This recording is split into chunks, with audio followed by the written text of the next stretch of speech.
Terima kasih tim Praise and Worship.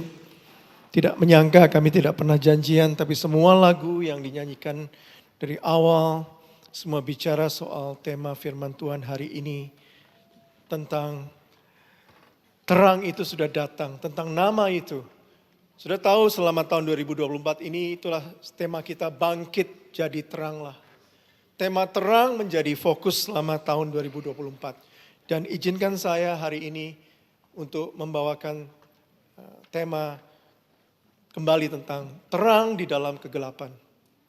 Dalam hubungan kita dengan Natal, dengan Christmas. Ya, di mana-mana saudara sudah lihat perayaan Natal, momen Natal sudah kita alami di mana-mana. Tapi pertanyaan buat saudara dan saya juga, what is Christmas for you? Saudara bisa pause sebentar, saudara. What is Christmas for me? Shopping center tahu apa artinya Christmas? Ya. Semua online shopping tahu apa artinya Christmas? Artinya penjualan pasti akan naik. Tapi apakah Natal yang sesungguhnya? By the way, kata Natal dalam bahasa Indonesia itu secara etimologi itu diambil dari bahasa Portugis dan juga ada kaitan dengan Latin dan France. Natal yang artinya kelahiran. Makanya sudah lihat ada istilah kan, prenatal, post-natal. Ya kan? Kemudian ada istilah kalau sudah di university ada istilah namanya dies natalis, Natal. Natal itu artinya kelahiran.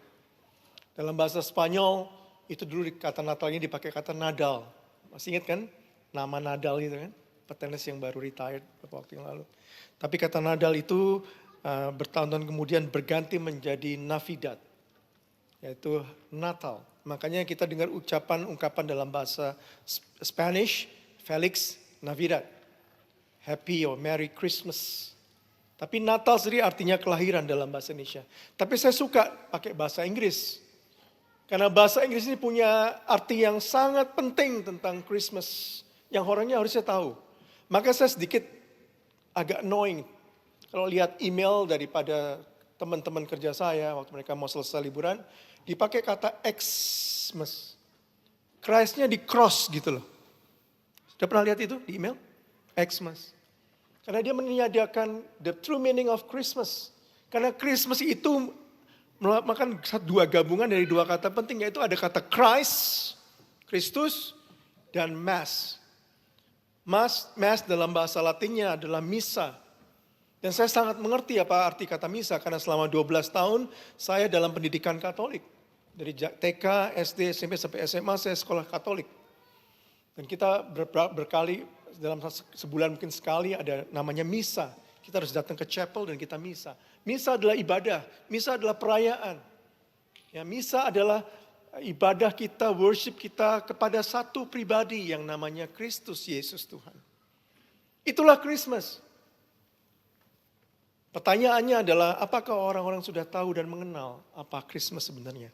Beberapa tahun yang lalu ada research, ada survei yang dilakukan oleh International Study Group. Mereka mensurvei primary age student atau young kids dari umur kira-kira 5-6 tahun sampai umur 12. Jadi dari kelas 1 sampai kelas 6 SD, ya primary school gitu ya di survei. Dalam survei ini ditanyakan pertanyaan pertama, do you like Christmas or not? Kamu suka Christmas atau enggak? Lalu semua responden kasih jawaban kembali, 100% anak-anak kecil ini katakan, yes, I like Christmas. Nggak ada yang katakan, I hate Christmas. Atau I dislike Christmas, nggak ada. Tetapi dalam pertanyaan itu, do you really like Christmas as much, or do you like Christmas a bit little? 99 katakan, I really like Christmas, kata anak-anak ini.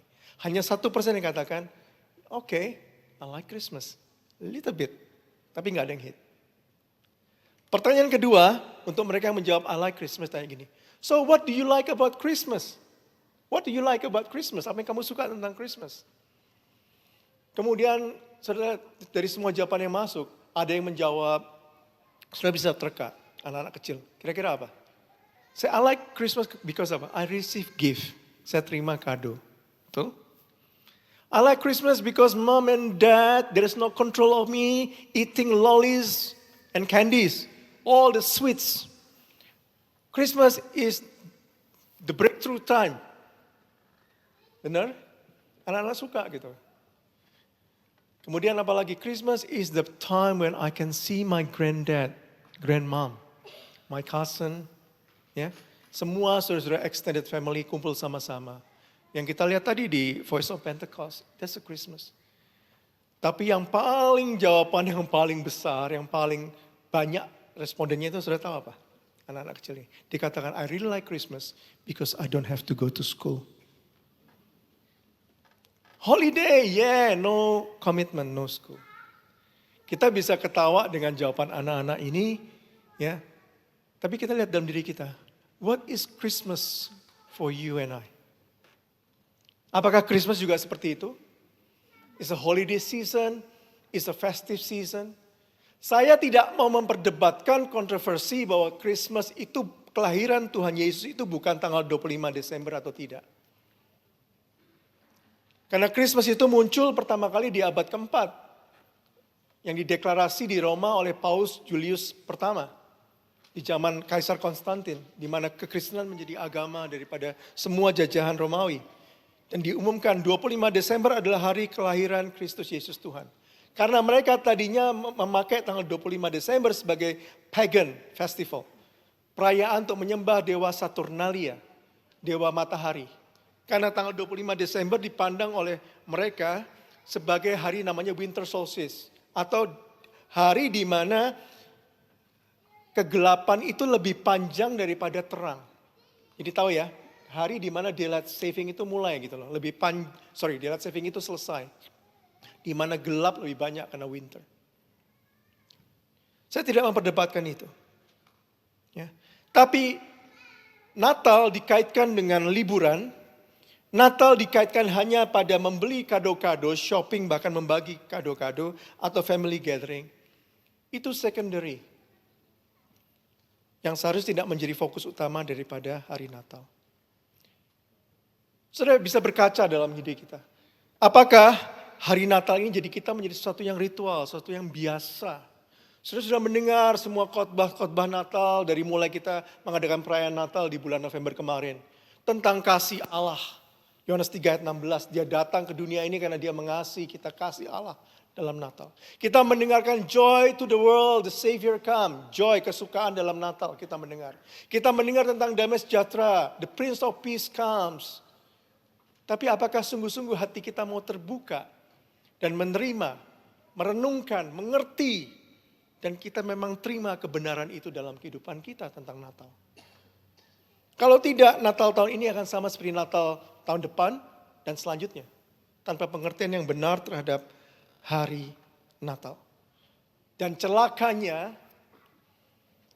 kita banyak diinfluence oleh secular festival, paganistic konsep dunia ini tentang Natal. Ya, sehingga kita lost the true meaning of Christmas. Nah, hari ini izinkan saya, kita mau belajar sama-sama tentang Natal, tentang Christmas, jauh sebelum Natal itu terjadi. Kita mau belajar sama-sama dari Yesaya pasal 9. Ya. Dalam bahasa Inggris, ayat firman Tuhan ada 6 ayat yang kita sama-sama pelajari. Itu dari ayat 2 sampai ayat 7. Tapi kalau sudah buka dalam Alkitab bahasa Indonesia, Yesaya 9 ayat 1 sampai 6. Jadi ada sedikit perbedaan antara penulisan urutan daripada firman yang kita baca. Saya undang kita semua untuk baca sama-sama. Kalau boleh saya minta kita semua berdiri sama-sama. Buka Alkitab saudara di mobile phone. Ya, baca sama saya sama-sama, menghormati firman Tuhan. Ingat, firman Tuhan itu adalah firman yang menciptakan yang tidak ada menjadi ada. Firman Tuhan itu adalah karakter Allah, yang suara Allah yang disampaikan kepada kita. Waktunya kita untuk respect dan mendengarkan firman Tuhan. Kita perkatakan firman Tuhan yang memiliki kuasa. Ya, setuju ya? Sama-sama kita baca Yesaya 9 bahasa Indonesia ayat 1 sampai 6. Bangsa yang berjalan dalam kegelapan telah melihat terang yang besar. Yang keras.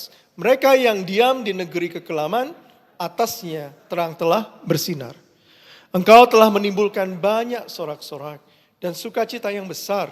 Mereka telah bersukacita di hadapan-Mu, seperti sukacita di waktu panen, seperti orang bersorak-sorak di waktu membagi-bagi jarahan. Sebab kuk yang menekannya dan gandar yang di atas bahunya, serta tongkat si penindas telah Kau patahkan seperti pada hari kekalahan Midian. Sebab setiap sepatu tentara yang berderap-derap dan setiap jubah yang berlumuran darah akan menjadi umpan api. Ayat 5. Sebab seorang anak telah lahir untuk kita, seorang putra telah diberikan untuk kita.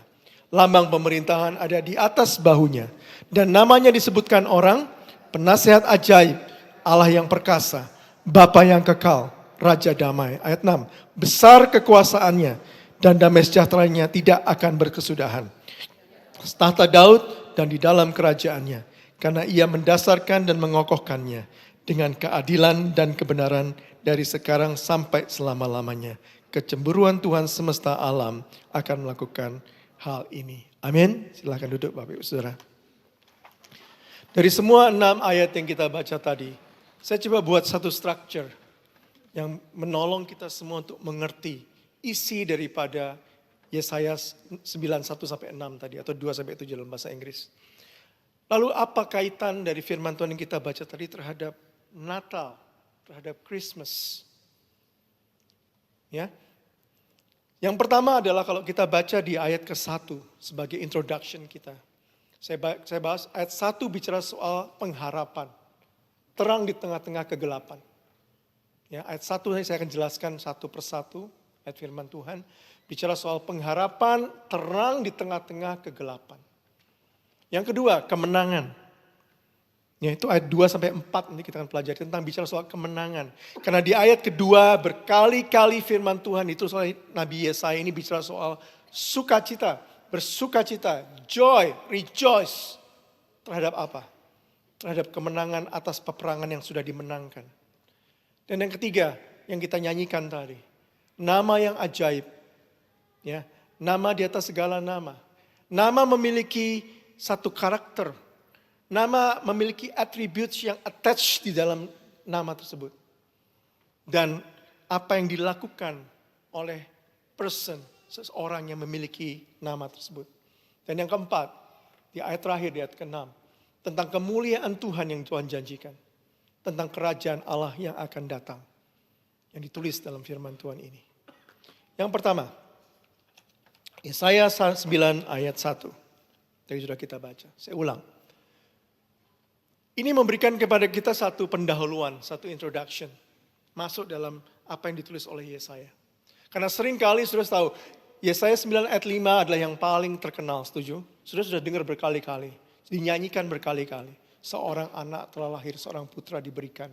Lambang pemerintahan ada di bahunya, namanya disebutkan tadi. Itu ayat yang populer. Tapi kalau kita melihat satu keseluruhan daripada satu pasal ini, maka kita akan menemukan satu mutiara yang luar biasa yang membawa kita semakin mengerti akan pengertian hari Natal atau Christmas. Bangsa yang berjalan dalam kegelapan telah melihat terang yang besar. Mereka yang diam di negeri kekelaman atasnya telah bersinar. Siapa yang the prophet atau Nabi Yesaya tuliskan? Dia menuliskan tentang bangsa Israel. Pada waktu dia menulis nubuatan ini. Oleh terang Roh Kudus, Yesaya menulis firman Tuhan ini. Bangsa Israel pada waktu itu, mereka ada dalam kegelapan. Mereka ada dalam tekanan. Mereka akan mengalami serangan datang dari kerajaan Asyur, kerajaan Assyria. Dan kalau sudah perhatikan beberapa minggu yang lalu, apa yang terjadi di Syria, modern Syria. Ya, presiden mereka sudah diganti. Ada politik turmoil happening in Syria. Pergantian kekuasaan. Tapi Syria pada waktu Yesaya menuliskan ini, mereka sangat adikuasa, mereka sangat berkuasa. Dan mereka akan segera menyerang dan mengambil Israel. Sudah bisa kembali baca di Yesaya pasal 8, ayat 19-22. Itu digambarkan tentang penyerbuan Asyur ke Yehuda. Penyerbuan Syria ke kerajaan utara di Israel. Dan apa yang terjadi? Tuhan marah kepada Raja Israel pada waktu itu. Kepada Yehuda, Raja Ahaz. Karena ayat 19 katakan, waktu dia tahu musuh akan datang, Raja ini minta petunjuk daripada arwah orang-orang mati kepada roh-roh peramal. Dikatakan ayat 19 pasal 8, yang berbisik-bisik dan komat kamit. Tuhan marah karena raja ini bukannya cari Tuhan, dia cari seperti demikian. Superstitious. Lalu dia katakan begini, ada hukuman datang, kegelapan datang dalam bangsa Israel. Di ayat ke-21 dikatakan, mereka akan lalu lalang di negeri itu, orang Israel. Mereka melarat, mereka lapar. Ya, apabila mereka lapar, seringkali kita begitu waktu kantong tengah kita mulai diserang, lapar. Mereka mulai katakan gusar, mereka mengutuk rajanya, mengutuk dan bahkan mereka mengutuk Tuhan. Kalau kampung tengah ini diusik, seringkali kita cepat bisa marah gitu loh. Ya. Dan mereka menengadah ke langit, kayak menantang Tuhan. Tapi apa akibatnya? Tapi Tuhan melihat dari bumi ke bumi, dan sesungguhnya inilah kasih Tuhan buat bangsa yang hatinya seperti ini. Dikatakan di ayat 22, hanya kesesakan yang dialami. Hanya kegelapan, kesuraman yang mengimpit. Kesuraman yang mengimpit. Dan mereka akan dibuang ke dalam kabut. Artinya, dibuang dalam kabut. Tidak bisa melihat yang jelas akan masa depan mereka. Seperti tidak ada pengharapan. Saudara, apa yang terjadi dalam bangsa Israel atau kerajaan Yehuda pada waktu itu? Tidak beda dengan keadaan kita hari-hari ini. Sudah mendengar perang di Ukraina belum selesai-selesai sekarang. Sudah mau masuk 3 tahun. Sudah mendengar apa yang terjadi di Palestina dan Israel. Sudah lebih daripada setahun sekarang. Tidak selesai-selesai. Itulah yang terjadi di sekeliling kita. Kegelapan. Dan penyebab daripada itu semua kita tahu. Adalah dosa. Waktu dosa masuk dalam kehidupan Adam dan Hawa. Maka dosa merusak hubungan manusia dengan Tuhan. Dosa membuat manusia menjadi jahat. Dosa membuat manusia tidak lagi menjadi adil dengan sesamanya. Oleh karena dosa. Tapi kegelapan juga berbicara kehidupan kita pribadi. Seperti Rasul Paulus katakan, aku membuat sesuatu yang aku tahu aku harus lakukan ini hal yang baik, tetapi aku tidak lakukan. Tetapi sesuatu yang harusnya aku tahu, aku tidak boleh lakukan, karena itu menentang firman Tuhan. Tapi itu justru yang aku lakukan, betul kata Paulus? Oleh karena dosalah, maka kita tidak lagi bisa untuk bisa mengatasi kegelapan tadi. Kita masih ingat tahun 2020, waktu COVID ada. Sudah masih ingat? Seperti tidak ada pengharapan, sudah di lockdown yang ada di Melbourne mungkin. Nggak tahu sampai kapan selesai nih Tuhan. Setiap hari beritanya hanya ya state minister kita, dia di depan mengasih tahu hari ini berapa korbannya, betul? Hari ini apa yang dilakukan, COVID safe-nya seperti apa. Saya nggak tahu sudah masih ingat nggak pengalaman seperti itu. Waktu ada kesempatan hari ini sudah boleh keluar rumah 5 kilometer saja. Saya senang sekali, saya mulai jogging keluar rumah, nikmatin udara lagi. Sudah mendengar cerita kasus the most pricey butter chicken in Melbourne during that COVID. Masih dengar cerita itu? Karena pemerintah ngadain apa? Fine. Kalau Anda melanggar radius 5 km itu Anda kena fine. Dan ada seorang India, kalau di daerah kami juga, daerah West. Dia ngorder butter chicken saking dia craving tuh ya. Ke city dan ditangkap polisi dia. Sudah tahu berapa butter chickennya? $750. It's very very pricey butter chicken. Karena nggak bisa ngontrol. Itu maksud saya gini, itu kegelapan. Bagaimana kita bisa mengatasi, waktu sudah ada di COVID, sudah masih ingat waktu itu, masa-masa COVID. Kapan ya selesai Tuhan? Kapan ya selesai Tuhan? Tapi puji Tuhan sekarang, itu sudah berlalu. Tapi kita mengerti oleh karena dosa, sakit penyakit datang. Kegelapan datang dan kita nggak bisa menguasainya. Bahkan Tuhan sendiri katakan dalam Roma pasal 3, 23 katakan apa? Karena semua manusia telah berbuat dosa. Nggak ada manusia yang lahir, katakan aku ini seperti kertas putih. Tergantung orang yang menggambari. No, karena firman Tuhan katakan semua orang telah berbuat dosa dan kehilangan kemuliaan Allah.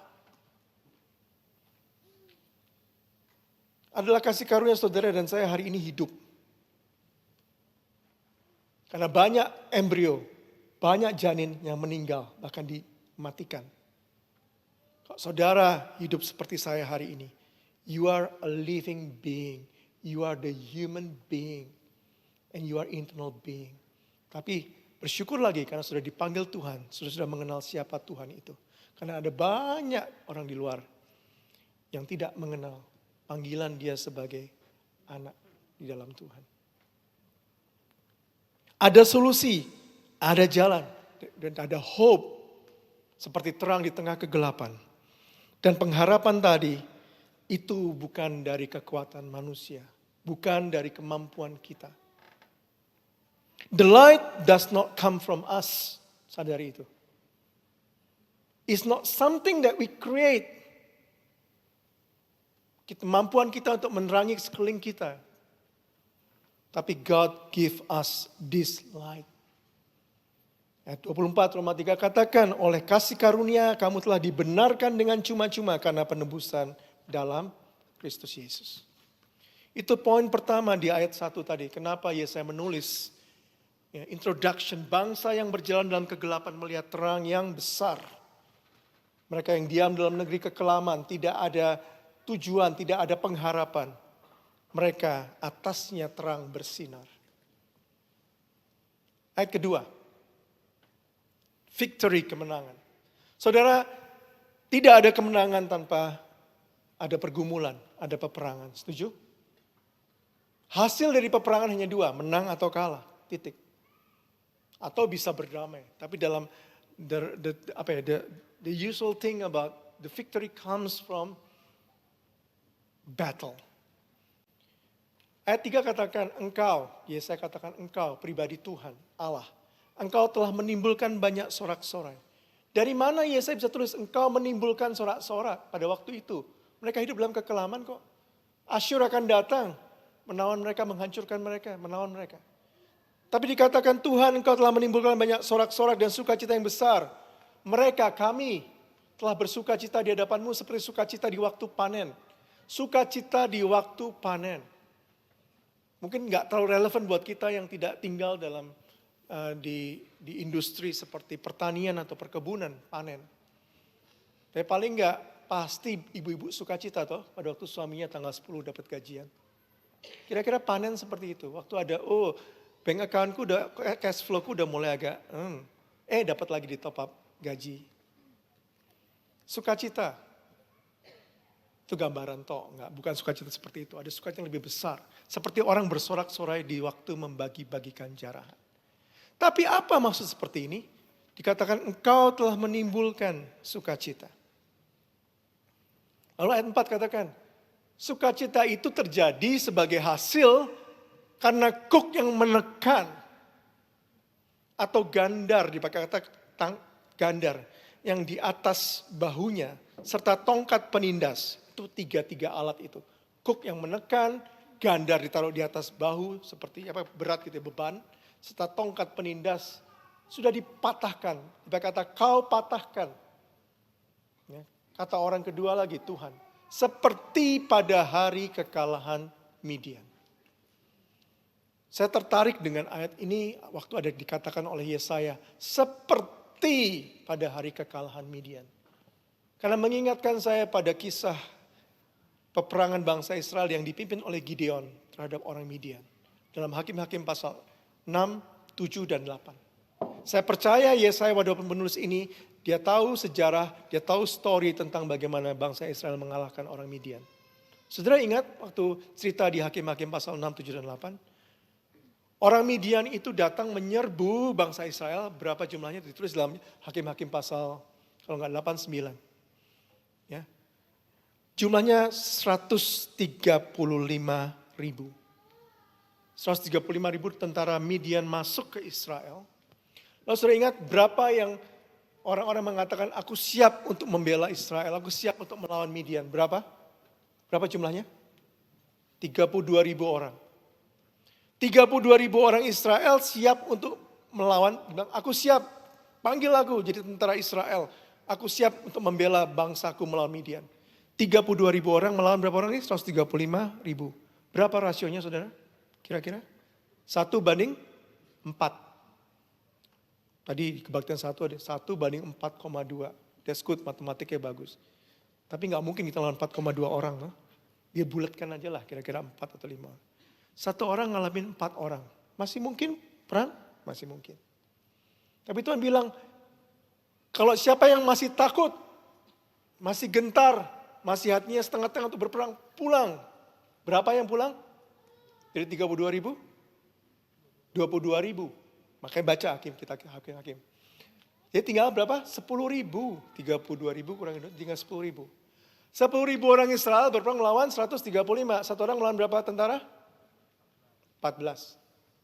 Tadi cuma 4, sekarang 14. Satu lawan 14. Tapi Tuhan bilang begini lagi, masih terlalu banyak. 10.000. Berapa akhirnya tentara Israel yang berperang melawan Midian? Yang tahu ceritanya? Berapa? Ya? Sampai 300 orang. 300 rasio terhadap 135.000 berapa? Cepat hitung-hitungan. 450. Can you imagine? Satu orang pasukan Israel, yang model kayak saya gini, atau kayak Sony lah yang agak sedikit besar gitu ya. Ngelawan 450 orang bangsa Midian. Udah mustahil loh, 1 lawan 450 loh. Dan bukan hanya itu saudara. Saudara tahu apa yang Tuhan suruh? Suruh bawa apa untuk perang? Suruh bawa pedang, suruh bawa panah. Tuhan suruh bawa apa? Satu disebut bawa sangkakala, bawa trompet. Maju perang bawa sangkakala. Nggak ada pedangnya. Lalu bawa apa yang kedua? Bawa buyung, tempayan, tembikar, tembayan. Ini orang mau perang bawa sangkakala, bawa tempayan. Ridiculous, nggak mungkin. Tapi saudara melihat apa yang terjadi. Bangsa Midian dibuat kocar-kacir. Hari itu Alkitab mencatat 120.000 orang Midian mati karena mereka saling bunuh. Orang Israel tidak melakukan peperangan, mereka hanya taat melakukan bunyikan sangkakala, kemudian buyungnya dipecahkan. Lalu terjadi chaos di antara mereka, bangsa Midian. Dan inilah yang ditulis oleh Yesaya dalam kitab 4. Dalam ayat keempat. Peperangan kita terhadap kegelapan, peperangan kita terhadap dosa. Itu mustahil saudara dan saya lakukan. Mustahil kita bisa mengalahkan kejahatan, kegelapan dan dosa. Kecuali dari pihak Tuhan sendiri yang lakukan. Dan dengan cara Tuhan. Dan dikatakan dengan jelas. Cook yang menekan hidup kita. Apapun cook yang sudah hadapin hari-hari ini. Gandar yang menekan, gandar bukan ganjar ya, gandar yang di atas bahunya. Dan tongkat si penindas. Tongkat itu bicara soal Anda dilucuti, Anda dipimpin, Anda dikendalikan oleh dosa. Diseret keinginannya oleh dosa. Itu dipatahkan seperti pada hari kekalahan Midian. Hebatnya Tuhan kita. Peperangan terbesar dalam kehidupan manusia itu adalah berperang mengalahkan dosa.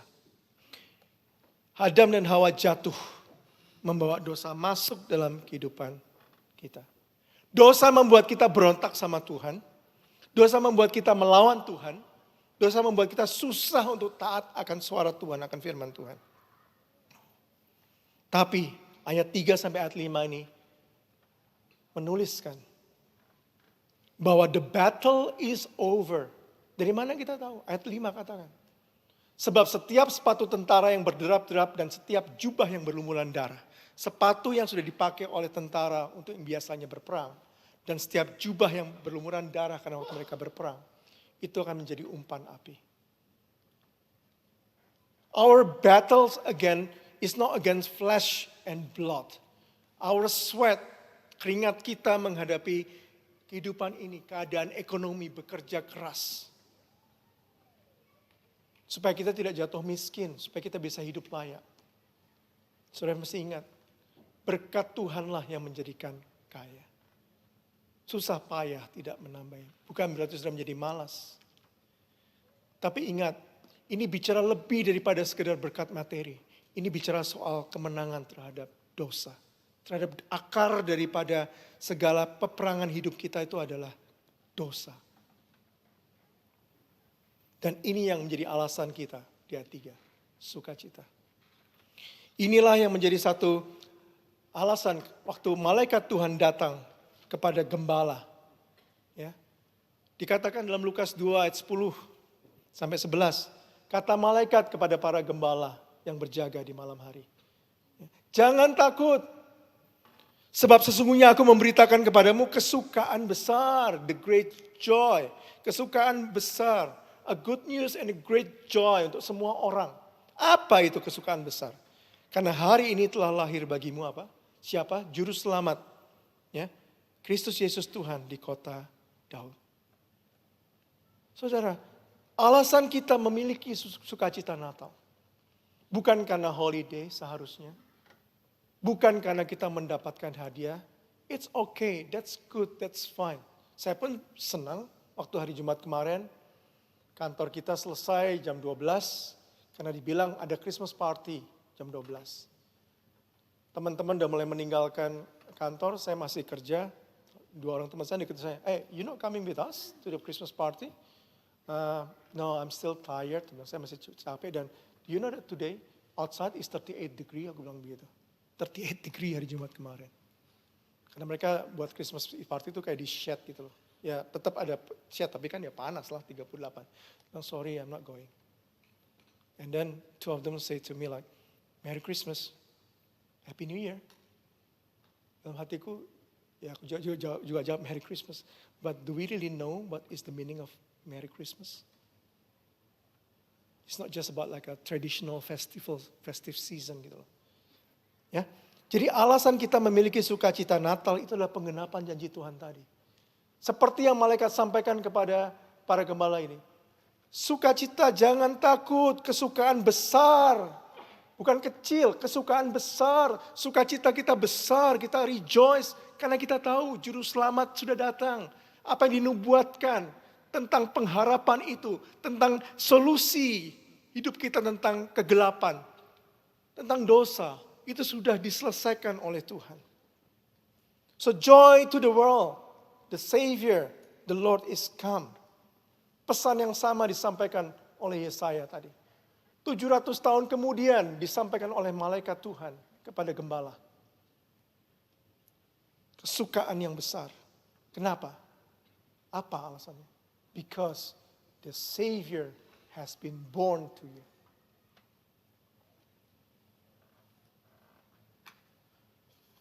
Sekarang kita masuk ke ayat ke-5 dalam bahasa Indonesia. Tadi kita nyanyikan ya, 2 kali. Ya. Indah karena ayat 5 ini mengatakan sebab seorang anak telah lahir untuk kita, seorang putra telah diberikan untuk kita. Mengapa kira-kira Yesaya memakai kata ini diulang?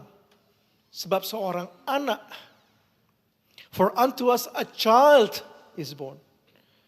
Unto us a son is given. Saudara sudah pelajari konteks ayat ini. It's so deep, punya meaning yang luar biasa. Pertama bicara soal anak, a child.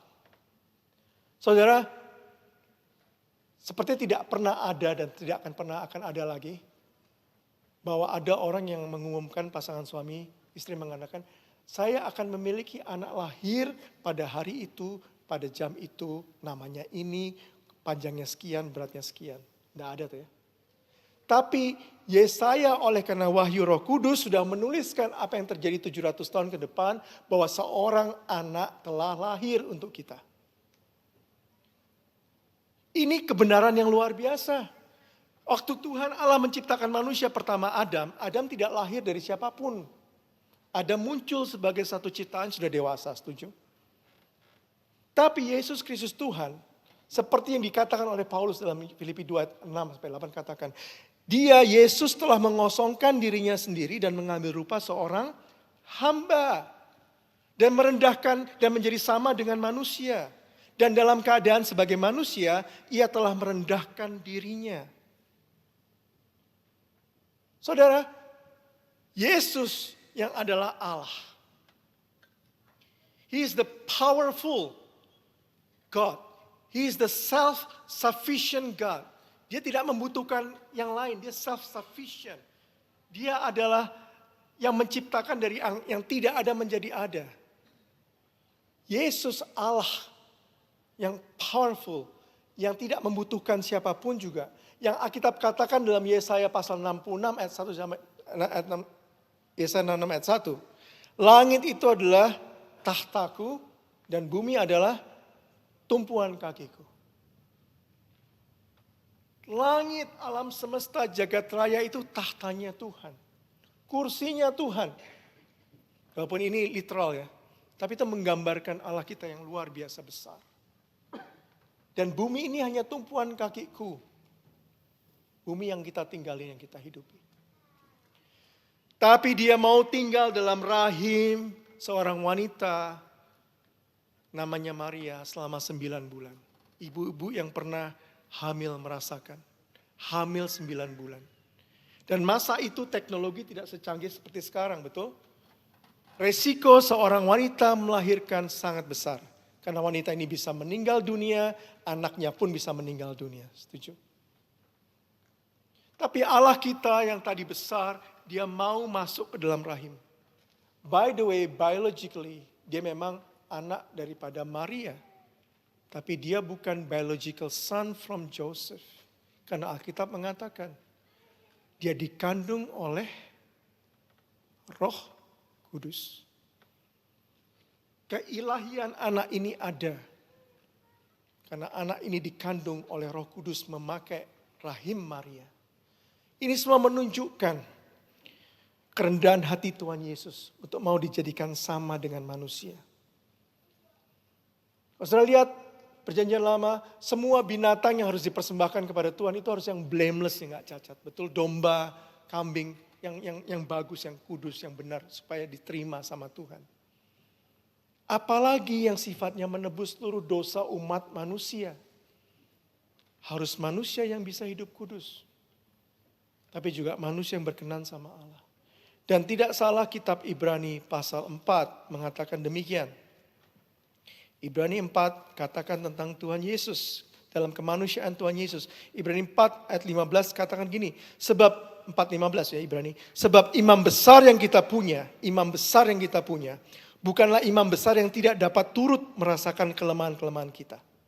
Sebaliknya sama dengan kita. Dia mau diidentifikasi sama dengan kita. Ia telah dicobai juga.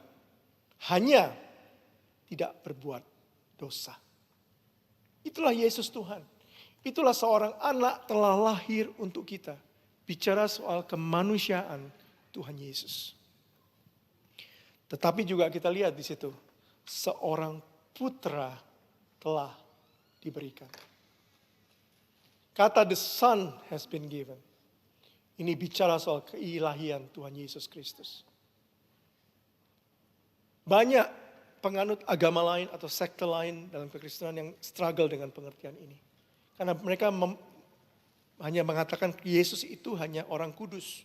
Yesus itu manusia yang kudus tapi dia bukan Allah. Tapi waktu mereka membaca firman Tuhan ini, mereka akan struggle. Karena dikatakan oleh Yesaya, is a child, anak. Memang dia manusia, lahir sebagai bayi. Tapi juga the son has been given. Nanti kita ngelihat, son ini memiliki nama atribut Allah. Kolose 1, Rasul Paulus katakan dengan begitu indah tentang kemanusiaan Tuhan Yesus. Tapi juga keilahian, ketuhanan Tuhan Yesus. Tadi kita juga nyanyikan dalam Yesaya 8 ya. Tadi kan Yesaya 9 sudah baca. Yesaya 8 ayat 8-10 dikatakan gini. Immanuel muncul di situ. God is with us. Immanuel, Yesaya pasal 8, satu pasal sebelum pasal 9. Immanuel. Kolose 1 ayat 15 katakan gini. Ia, Tuhan Yesus Kristus, adalah gambar Allah yang tidak kelihatan. Yang sulung lebih utama dari segala yang diciptakan. Artinya apa? Yesus adalah gambar Allah yang tidak kelihatan. Yesus memiliki gambar Allah yang manusia bisa lihat. Allah sendiri tidak kelihatan karena dia roh. Yesus pun sebelum dia jadi datang sebagai manusia, lahir sebagai manusia. Dia pun tidak memiliki form sebagai manusia karena dia adalah Allah. Dia roh.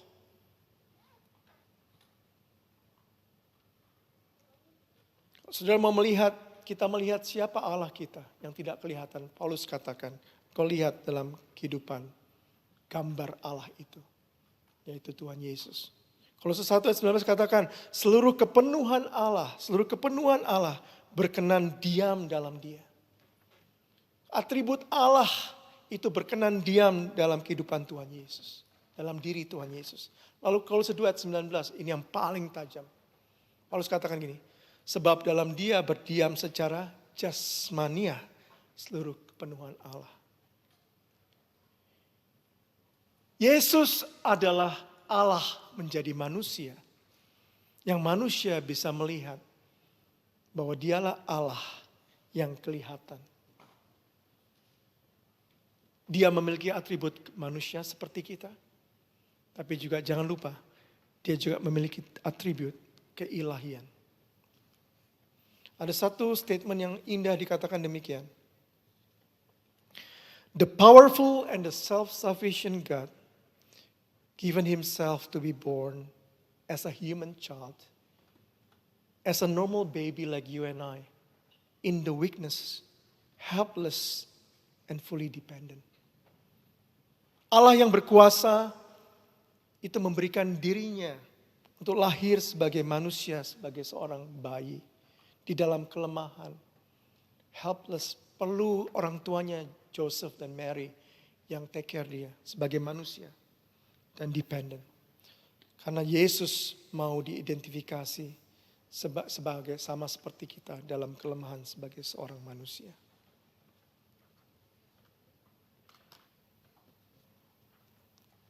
Dan Alkitab katakan, namanya. Nama mengandung satu karakter orang tua. Kalau Anda memberikan nama, ya sudah, orang tua sudah punya anak, sudah namanya sudah dikasih. Kalau Anda belum menikah, lagi cari jodoh, Anda mau menikah, atau saudara masih sudah menikah, belum punya anak, pikirkan baik-baik nama yang akan saudara berikan kepada anak saudara. Karena nama itu carry the character. Waktu saya dan istri punya anak 2 laki-laki, kita mau kasih nama ini, Daniel, Joseph. Karena kita mengharapkan Tuhan, anak ini bertumbuh seperti karakter figur Alkitab yang kita pelajari. Di dekat rumah saya di Jakarta, di dekat orang tua saya, di Rawamangun, Jakarta Timur, itu di dekat rumah kita, di bagian di depan rumah karena kita kompleks itu ya, ada satu gereja. Nama gereja itu adalah bukan GBI sih, aku lupa namanya, GRI. GRI Bintang Timur. Wow, Bintang Timur. Saya tahu siapa Bintang Timur? Di kitab Yeskiel dan di kitab biasa. Itu sebenarnya Lucifer. Gereja ini kalau, memang ada sih, ada kata Bintang Timur juga sebagai Bintang Timur yang akan datang. Tapi aja ada arti yang lain dari Bintang Timur itu Lucifer. Jadi hati-hati dengan penggunaan nama. Ya. Tapi dikatakan demikian, dalam bahasa Inggris, dalam terjemahan New King James hanya ada dipakai 5 ya di King James ya.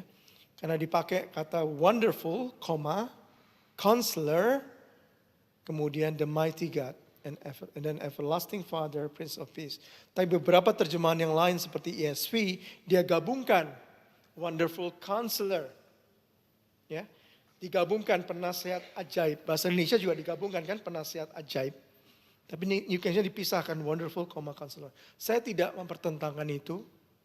Sudah bisa pakai adjektif kata sifat counselor seperti apa, counselor yang ajaib, yang wonderful.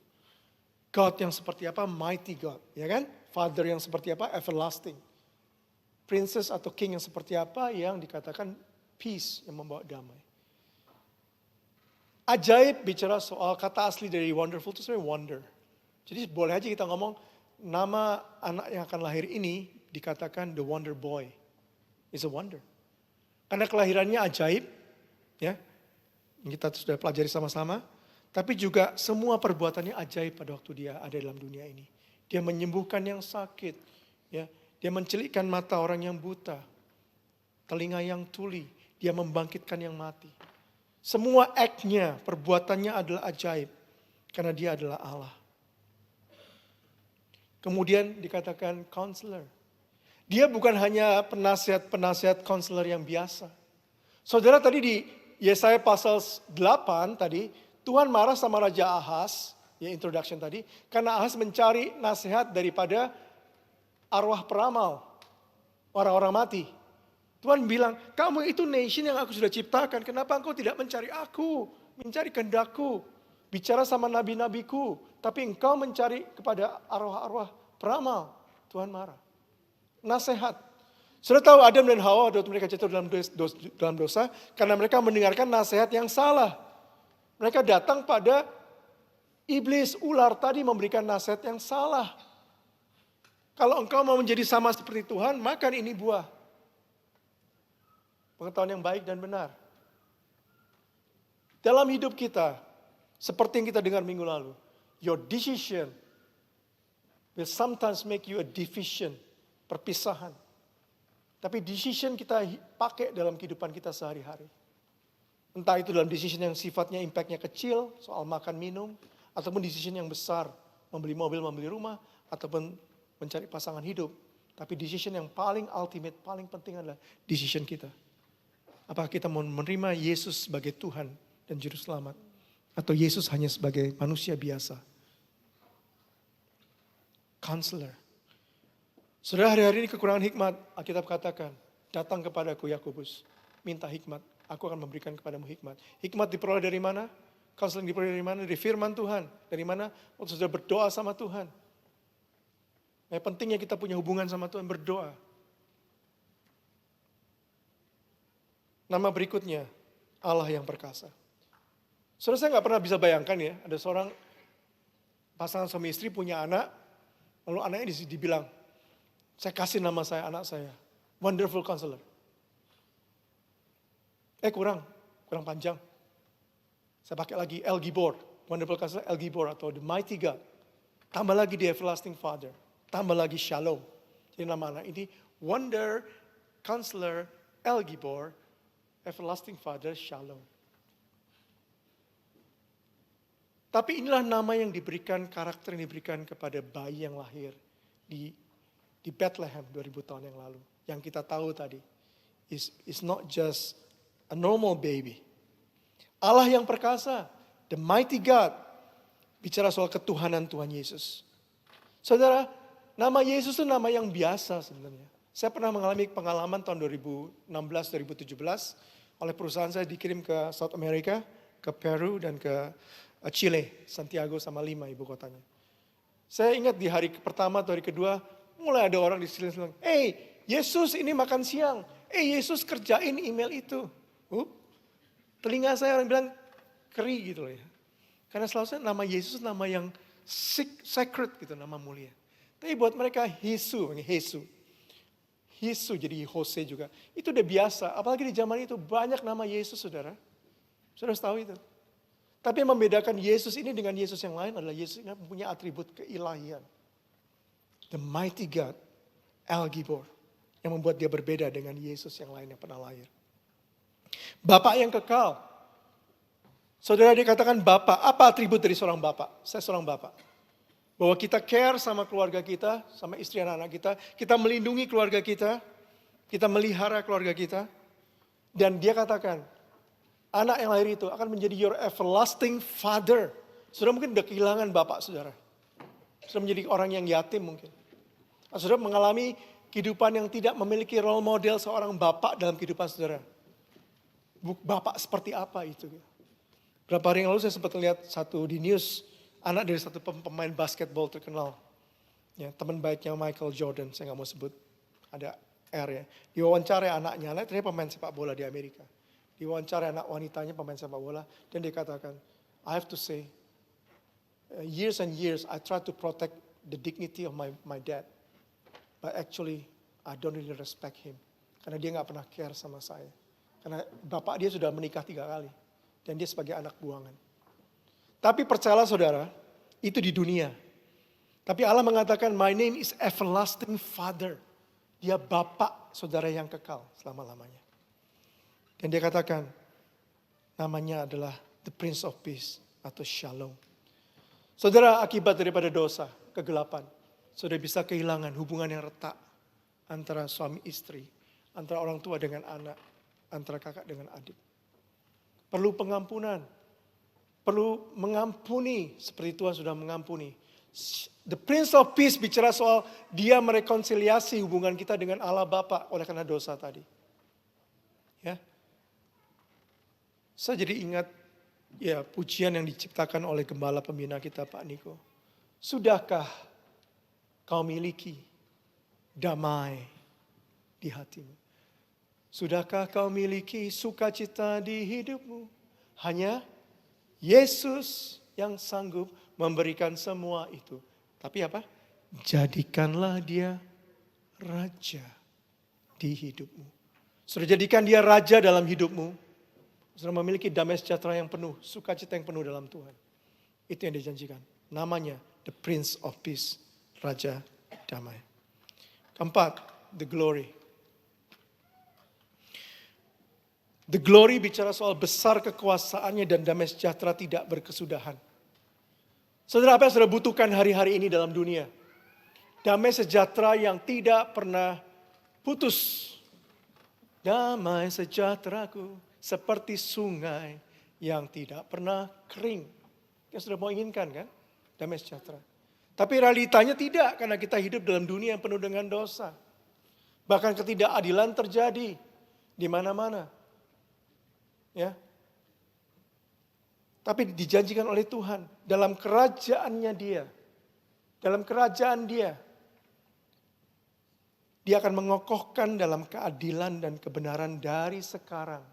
Present continuous. Dari sekarang sampai selama-lamanya. Itu janji Tuhan. Dalam pasal 9 ayat 1 sampai 6 ini kita melihat gospel. Kita melihat rencana penyelamatan Tuhan. Dimulai dari kedatangan dia sebagai manusia. Mati di kayu salib. Bangkit dari kematian, naik ke surga, dan dicurahkan Roh Kudusnya. 5 hari raya kekristenan. Kita melihat rencana keselamatan Allah dinyatakan di sini.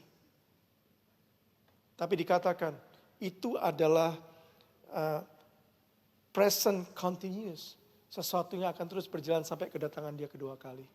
Saudara, Yesaya pasal 9 tadi, ini yang kita baca.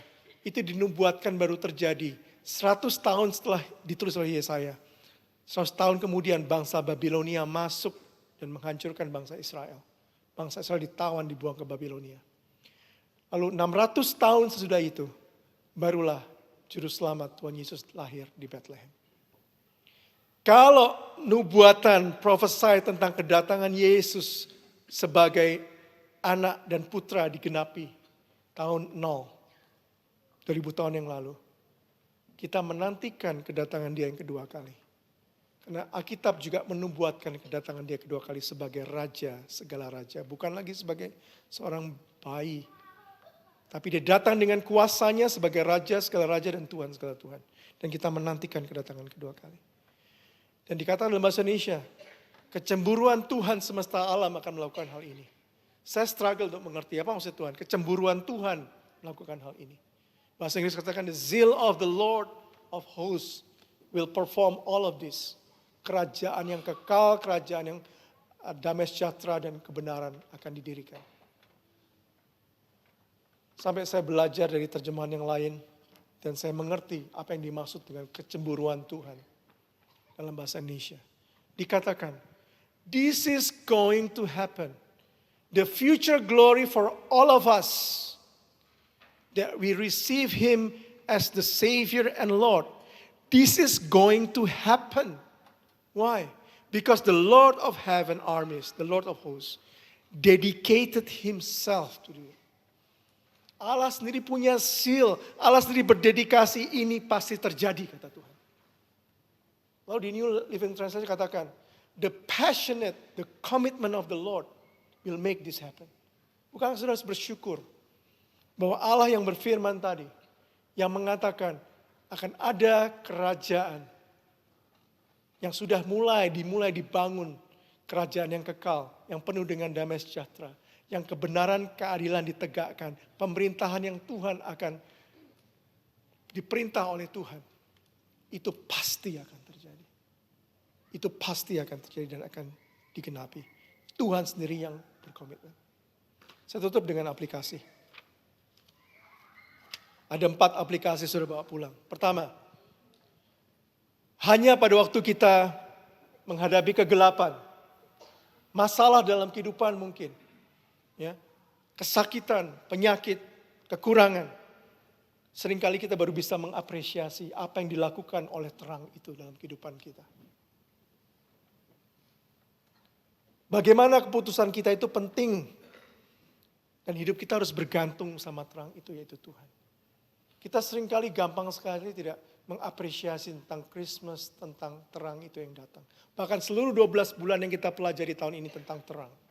Siapa terang itu? Bagaimana terang itu sudah diberikan kepada kita. Bangkitlah, jadi teranglah. Yang kedua, apa yang kita bisa bawa pulang? Sudah bagikan kepada orang sekitar, saudara.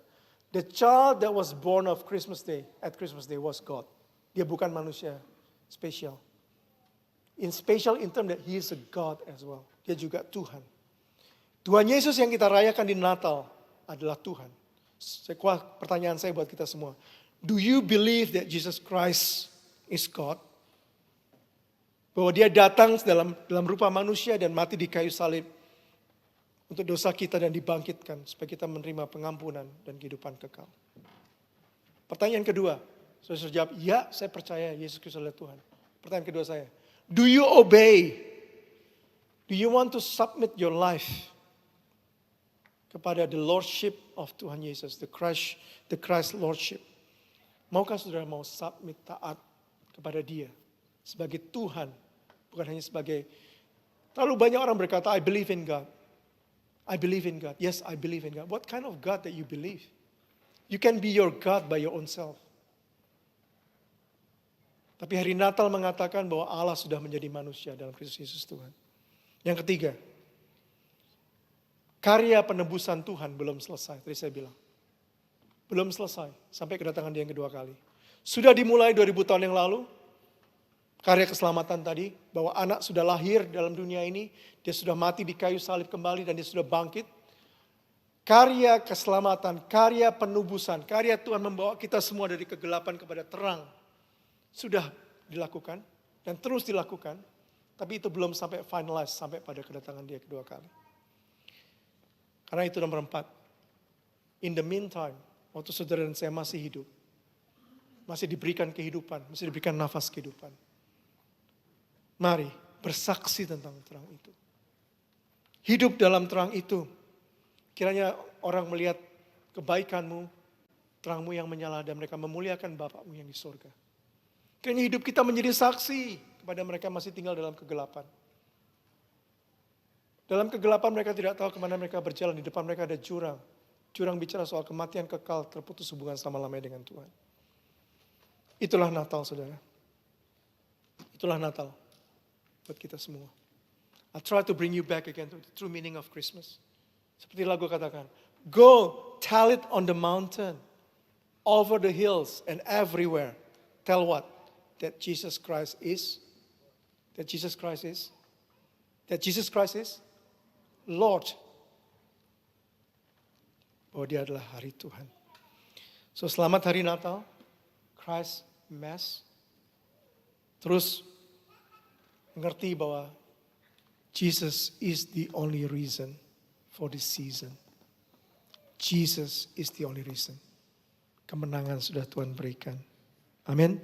Semoga sudah diberkati dengan revelation of this firman Tuhan. Ini terjadi 2700 tahun yang lalu ditulis. Bahkan dari kitab Kejadian pada waktu Adam dan Hawa sudah jatuh dalam dosa. Tuhan sudah bilang, keturunan daripada wanita ini. Ya, ular itu akan meremukkan tumitnya. Tapi dia akan menginjak kepala ular itu. Nubuatan demi nubuatan Tuhan berikan. Tapi 2000 tahun yang lalu, Christmas, penebus kita sudah lahir. Dan adalah sukacita Natal buat kita. Amin. Mari saya ajak undang kita semua untuk bangkit berdiri. Mari kita panggil namanya tadi. Kita sebutkan namanya dengan satu pengertian yang baru.